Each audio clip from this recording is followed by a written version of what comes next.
Hello students, আগৰ ভিডিঅ'টোত আমি প্ৰাণীৰ খাদ্য গ্ৰহণ প্ৰণালীৰ বিষয়ে আলোচনা কৰিলোঁ। আজি আমি পঢ়িম মানুহৰ পাচন ক্ৰিয়া। মানুহকে আদি কৰি প্ৰায়বোৰ উচ্চখাপৰ প্ৰাণীৰ পৰিপুষ্টি প্ৰক্ৰিয়াটো আৰম্ভ হয় খাদ্য গ্ৰহণৰ পৰা। খাদ্য গ্ৰহণৰ পাছত সেই খাদ্য হজম হ'ব, যাক পাচন বুলি কোৱা হয়।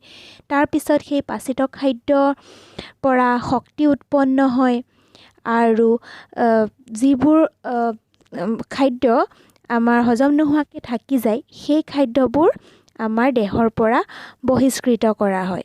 এইকেইটা প্ৰক্ৰিয়াৰ ভিতৰত আমি খাদ্য গ্ৰহণ প্ৰণালীৰ কথা ইতিমধ্যে পঢ়ি আহিছোঁ। গতিকে আজি আমি পাচনৰ পৰা ষ্টাৰ্ট কৰিম। পাচন মানে হ'ল প্ৰাণীয়ে গ্ৰহণ কৰা খাদ্যৰ জটিল উপাদানবোৰ ভাঙি ক্ষুদ্ৰ ক্ষুদ্ৰ অণুলৈ পৰিৱৰ্তন হোৱা প্ৰক্ৰিয়াকে পাচন বুলি কোৱা হয়। প্ৰাণীৰ পাচন ক্ৰিয়া পাচনতন্ত্ৰৰ দ্বাৰা সংঘটিত হয়। বেলেগ বেলেগ প্ৰাণীৰ পাচনতন্ত্ৰ বেলেগ বেলেগ। আমি প্ৰথমতে মানুহৰ পাচনতন্ত্ৰৰ কথা আলোচনা কৰিম। মানুহৰ পাচনতন্ত্ৰটো এডাল দীঘল নলীৰ দ্বাৰা গঠিত, যাক খাদ্যনলী বা পৌষ্টিক নলী বা পাচন পথ বুলি কোৱা হয়। খাদ্যনলীডাল আকৌ বিভিন্ন অংশত বিভক্ত। তাৰে প্ৰথমটো হ'ল মুখগহ্বৰ, তাৰপিছত আছে গ্ৰাহনলী বা গ্ৰহিকা, তাৰপিছত পাকস্থলী, তাৰপিছত আছে ক্ষুদ্ৰান্ত, তাৰপিছত বৃহদন্ত আছে যিটো মলাশয়ত শেষ হৈছে, আৰু অৱশেষত পায়ু। গতিকে খাদ্যনলীডাল মুখগহ্বৰত আৰম্ভ হৈ পায়ুত শেষ হৈছে। খাদ্যনলীৰ এই অংশবিলাকৰ বাহিৰেও কিছুমান গ্ৰন্থি আছে। তাৰ ভিতৰত এটা হ'ল লালতী গ্ৰন্থি, এটা যকৃত আৰু এটা অগ্নাশয়। এই গ্ৰন্থিবিলাকে আৰু ইয়াৰ লগতে পাকস্থলী আৰু ক্ষুদ্ৰান্তৰ বেৰবোৰে কিছুমান পাচক ৰস নিঃসৰণ কৰে, যিয়ে খাদ্যৰ জটিল উপাদানবোৰক সৰল পদাৰ্থলৈ পৰিৱৰ্তিত কৰে। এতিয়া আহাচোন আমি এই ছবিটোৰ জৰিয়তে আমাৰ পাচনতন্ত্ৰৰ বিভিন্ন অংশবোৰৰ লগত চিনাকি হৈ লওঁ। প্ৰথমতেই আহোঁ, এয়া আমাৰ মুখগহ্বৰ। মুখগহ্বৰৰ পিছতেই আছে গ্ৰাহনলী বা গ্ৰহিকা, তাৰপিছত আছে এইটো পাকস্থলী, তাৰপিছত এয়া পকোৱাপকৰি ক্ষুদ্ৰান্ত, তাৰপিছত অকণমান ক্ষুদ্ৰান্ততকৈ ডাঙৰ বৃহদন্ত এয়া, তাৰপিছত ফাইনেলি সেয়া পায়ু। গ্ৰন্থিকেইটাৰ ভিতৰত মুখগহ্বৰত আছে লালতী গ্ৰন্থি, তাৰপিছত যকৃত আছে পাকস্থলীৰ ওচৰতে আছে, আৰু অগ্নাশয়ো তেনেকৈ ওচৰতে আছে সেইটো। তাৰপিছত ইয়াৰ বাহিৰেও ইম্পৰ্টেণ্ট আছে পিত্তস্থলী, গ্ৰীণ কালাৰৰ সেইটো, তাৰপৰা আছে মলাশয়। এতিয়া তোমালোকে পাচনতন্ত্ৰৰ এই বিভিন্ন অংশসমূহৰ লগত চিনাকি হ'লা চাগে। এতিয়া আহাচোন আমি এই অংশসমূহৰ বিষয়ে অলপ বহলাই আলোচনা কৰোঁ। প্ৰথমতে আছে মুখগহ্বৰ। মুখৰ দ্বাৰা খাদ্যৰ অন্তঃগ্ৰহণ হয়। তাৰমানে কি, আমি মুখৰ দ্বাৰা খাদ্য খাওঁ। কাষত দিয়া মুখগহ্বৰৰ ছবিখনলৈ চোৱাচোন, কি কি দেখিলা বাৰু?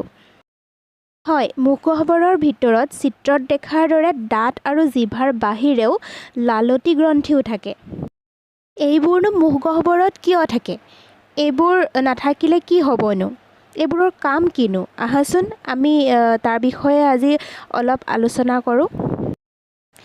মুখগহ্বৰত দাঁত থাকে, সেইটো সকলোৱে জানা। এইটোও জানা যে দাঁতবোৰ কিছুমান দ গাঁতত সোমাই থাকে আমাৰ আলুৰ ভিতৰত, আৰু দাঁতবোৰৰ ৰংটো বগা হয়। আনকি আমি এইটোও জানো যে আমাৰ সকলোবোৰ দাঁত সমান নহয়। আমাৰ মুখগহ্বৰৰ ভিতৰত 4 প্ৰকাৰৰ দাঁত আছে, আৰু প্ৰত্যেক প্ৰকাৰৰ দাঁত দেখিবলৈও বেলেগ বেলেগ হয়, আৰু সিহঁতৰ কামবোৰো বেলেগ বেলেগ হয়। কাষৰ ছবিখনত বিভিন্ন প্ৰকাৰৰ দাঁত আৰু সেই দাঁতবোৰৰ সাজোন দেখুওৱা হৈছে। চিত্ৰত দেখুওৱাৰ দৰে আমাৰ মুখৰ একেবাৰে আগৰ 4টা দাঁত হ'ল কৃন্তক, আৰু সেই দাঁতকেইটা জোঙা জোঙা হয়। ওপৰৰ পাৰিত 4টা আৰু তলৰ পাৰিত 4টা মিলাই মুঠ 8টা কৃন্তক দাঁত আছে। কৃন্তকৰ দুই কাষে লাগি থকা দাঁতকেইটা হ'ল ছেদক। এইকেইটা আটাইতকৈ চোকা আৰু জোঙা দাঁত হয়, আৰু তলৰ পাৰিত 2টা আৰু ওপৰৰ পাৰিত 2টা, মুঠতে 4টা ছেদক দাঁত আছে।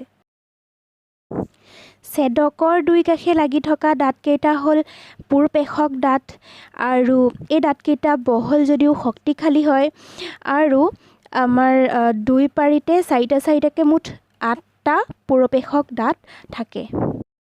আৰু অৱশেষত আমাৰ দুই পাৰি দাঁততে 6টাকৈ টোটেল 12টা গুৰি দাঁত থাকে। এইকেইটা দাঁত বহল হয়, শক্তিশালী হয়। মানুহৰ জীৱনকালত দুই ধৰণৰ দাঁত দেখা পোৱা যায়। ইয়াৰে প্ৰথমটো হ'ল গাখীৰ দাঁত, যি কেঁচুৱা কালত গজি 6ৰ পৰা 8 বছৰ বয়সৰ ভিতৰত আকৌ সৰি যায়। আৰু ছেকেণ্ডটো হ'ল স্থায়ী দাঁত, যি গাখীৰ দাঁত যেতিয়া সৰে তাৰ পিছত গজে আৰু গোটেই জীৱনলৈকে থাকে। অৱশ্যে কেতিয়াবা বুঢ়া বয়সত আমাৰ দাঁতবোৰ লৰি কেতিয়াবা সৰি যায় আগতীয়াকৈ, কেতিয়াবা নহয়, প্ৰায় সৰি যায়। আমি জানো যে দাঁতৰ কাম হ'ল খাদ্য চোবাই সৰু সৰু টুকুৰা কৰা। কিন্তু আমাৰ এই 4 প্ৰকাৰৰ যি দাঁত আছে সেই দাঁতখিনি প্ৰত্যেকৰে কামবোৰ বেলেগ বেলেগ হয়। কৃন্তক দাঁতৰ কাম হ'ল কামোৰা, ছেদক দাঁতৰ কাম হ'ল খাদ্য চিঙা আৰু ফলা, পুৰপেশক দাঁতৰ কাম হ'ল ফলা আৰু চুবোৱা, আৰু পেশক দাঁতৰ কাম হ'ল চুবোৱা আৰু গুৰি কৰা। এতিয়া আমি দাঁতৰ বিষয়ে ইমানখিনি কথা জানিলোঁ আৰু গম পালোঁ যে দাঁত আমাৰ কাৰণে অতি প্ৰয়োজনীয় এটা অংগ। গতিকে আমি ইয়াৰ যতন লোৱা উচিত। নহ'লে দাঁতত বিভিন্ন ধৰণৰ সমস্যাই দেখা দিব আৰু তাৰ ভিতৰত এটা হ'ল দন্তক্ষয়। আমি খাদ্য খোৱাৰ পাছত যদি দাঁত আৰু মুখ ভালকৈ পৰিষ্কাৰ নকৰোঁ তেতিয়াহ'লে তাত বহুতো ধৰণৰ বেক্টেৰিয়াৰ জন্ম হৈ সেইবোৰ বৃদ্ধি হ'ব পাৰে। এনে আমাৰ মুখত বেক্টেৰিয়া থাকেই, কিন্তু সেইবোৰ ভাল বেক্টেৰিয়া। কিন্তু অপৰিষ্কাৰ দাঁতত জন্ম হোৱা বেক্টেৰিয়াবোৰ বেয়া বেক্টেৰিয়া। এইবোৰ বেক্টেৰিয়াই মুখত ৰৈ যোৱা খাদ্যৰ চেনিবোৰ ভাঙি অম্লত পৰিণত কৰে আৰু এই অম্ল বা এচিডে লাহে লাহে আমাৰ দাঁতৰ ক্ষয় কৰে। ইয়াকে দন্তক্ষয় বুলি কোৱা হয়। দন্তক্ষয় ৰোধ কৰিবৰ কাৰণে আমি খোৱাৰ পাছত সদায় মুখ আৰু দাঁত ভালকৈ পৰিষ্কাৰ কৰিব লাগে। দিনে প্ৰায় কমেও 2বাৰ হ'লেও দাঁত ব্ৰাছ কৰিব লাগে। আৰু মিঠা জাতীয় খাদ্য যেনেকৈ চকলেট, মিঠাই আদি খাদ্যবোৰ অলপ কমাই খাব লাগে। আজিৰ ভিডিঅ'টোত আমি মানুহৰ পাচন ক্ৰিয়া আৰু পাচনতন্ত্ৰৰ বিষয়ে থুলমূল ধাৰণা দিয়াৰ উপৰিও আমাৰ মুখগহ্বৰৰ এটা প্ৰয়োজনীয় অংশ দাঁতৰ বিষয়েও আলোচনা কৰিলোঁ। ইয়াৰ পিছৰ ভিডিঅ'ত আমি মুখগহ্বৰৰ আন কেইটা অংশ জিভা আৰু লালুটি গ্ৰন্থিৰ বিষয়ে আলোচনা কৰিম।